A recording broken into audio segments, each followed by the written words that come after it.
Hinding-hindi ka raw magsisisi kapag natikman ang parang maliliit nilang talaba sa Samar na kung tawagin, sisi. Tuwing low tide, ito raw ang maririnig mo sa bahaging ito ng dagat ng Zumaraga sa Samar. Tik-tik ng bakal, kabilya at tiko sa isang napakalaking bato na lumilitaw lang sa dagat tuwing mababaw ang tubig. Pero wala raw sila ritong itatayo. Ang pakay ng mga residente, manguha ng isang klase ng talaba na nakakapit sa mga bato. Mas maliliit man ang mga ito, hindi naman daw nakakabitin. Ang sarap! Mga rock oyster o kung tawagin dito, sisi. Ang mga residente ng Zumaraga, kung hindi pangingisda, naniriti o paniniktik ng sisi ang hanap buhay, gaya ni Ninya. Punta na po ako sa paninit. Ito po yung dala ko. Bilao, tsaka sukuwat. Ito po yung guantes. Ginawa ko po ito para hindi ako masugatan.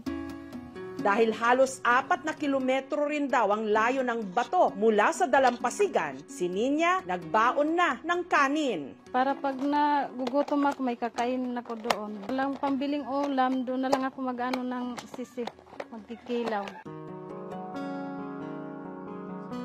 Walang sariling bangka si Ninya, kaya nanghihiram pa siya sa kapitbahay. Tunet, ka din ang bugsay?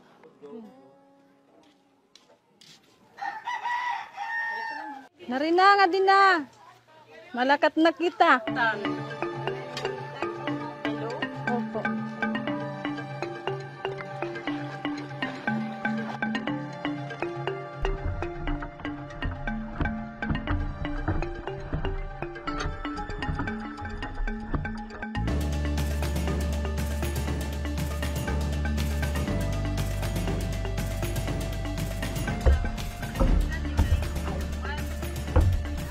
Makalipas ang halos 20 minutong pagpalaot, narating nila ng kanyang mga kasama ang lulubog lilitaw na isla na kung kanilang tawagin, Gamay Guti.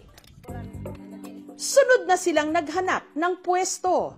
Bawat isa may dalang titi o yung tawag nila sa matulis na bakal na pangtiktik sa sisi.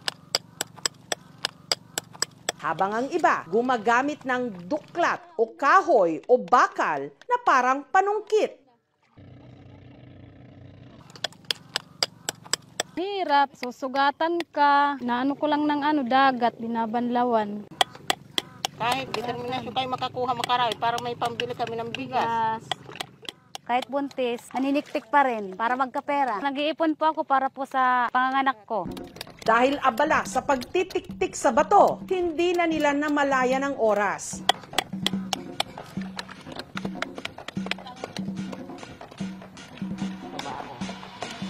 Hanggang abutan na sila ng gutom, kaya kumain na muna sila.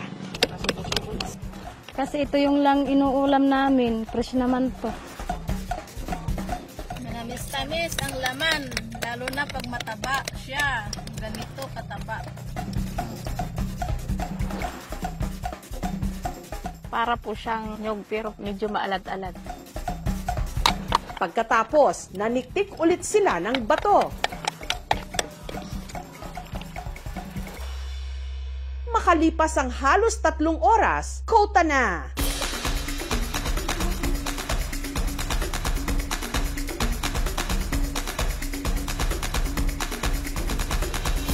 Ang mga sisi na nakolekta ni Ninya, ginawa niyang ginamos na sisi.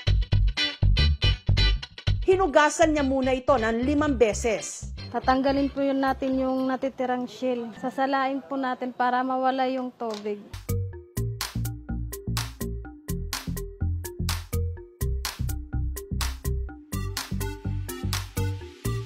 Inilagay sa palanggana at saka niya binudbura ng asin.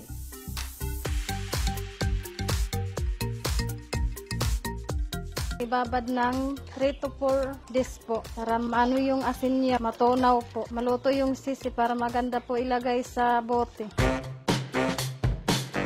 Ang gamit ng mga bote ni Nina, recycled. Ang kanyang pantakip, plastic na tinalian ng goma. Ang bote-boteng burong sisi na gawa niya na ibibenta niya 80 pesos sa suki niyang si Gavina na inire-resell naman sa halagang 100 to 120 pesos. Binibinta sa National Trade Fair ng Mandi. Hindi talaga ako magsisisi sa sisi. Naturally, kung hayaan mo lang siya, 8 months to 1 year. Pero kung from the natural sources, lalo siya year-round.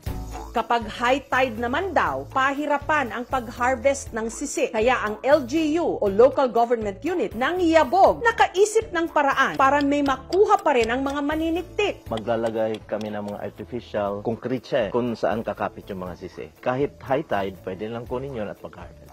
Ang ginamos na sisi, maaari rin daw mabili sa mga nakahilerang kubong ito sa gilid ng tulay ng Yabong.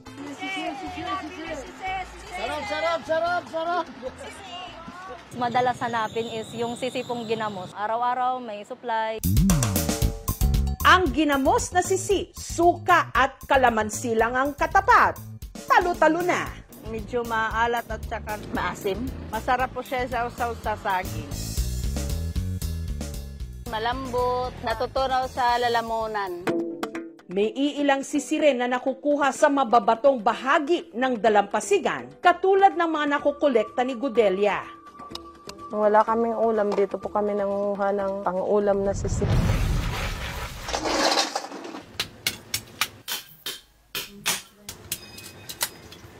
Kung hindi niya raw ito ibinibenta, ipinansasahog sa kanyang tinola. Sibuyas, sili labuyo, at saka yung kamatis at saka luya. Nung kumulo, inihalo na niya ang sisi. Pwede na pong hanguin, luto na po.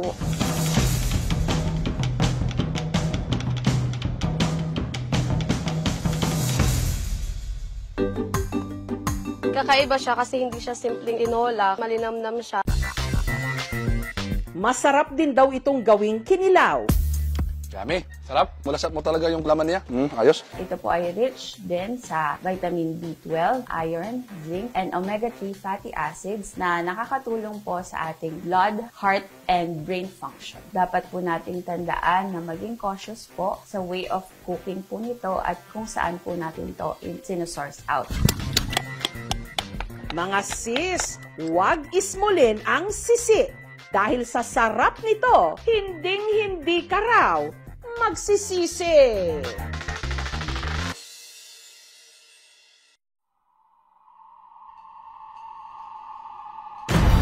Epe, pang ilan na ba yan? Patay ang kinakain. Buhay naman tayong lahat. Kapag kinakabahan.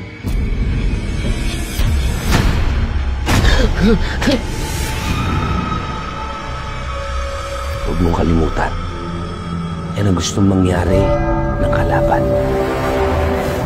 Wala na yan! May isa pa kain. Isang ano? Isang kagaya mo.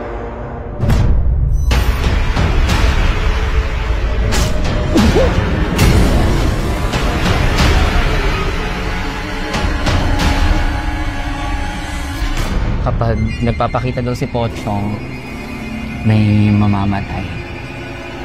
In the name of our Lord Jesus Christ. Stay away from the people of God. May nakita talaga akong verbal ang hipid. Mata-mata ng pusa tapos takpak ng paniki. Ito tapos makakalis na po. Let us pray.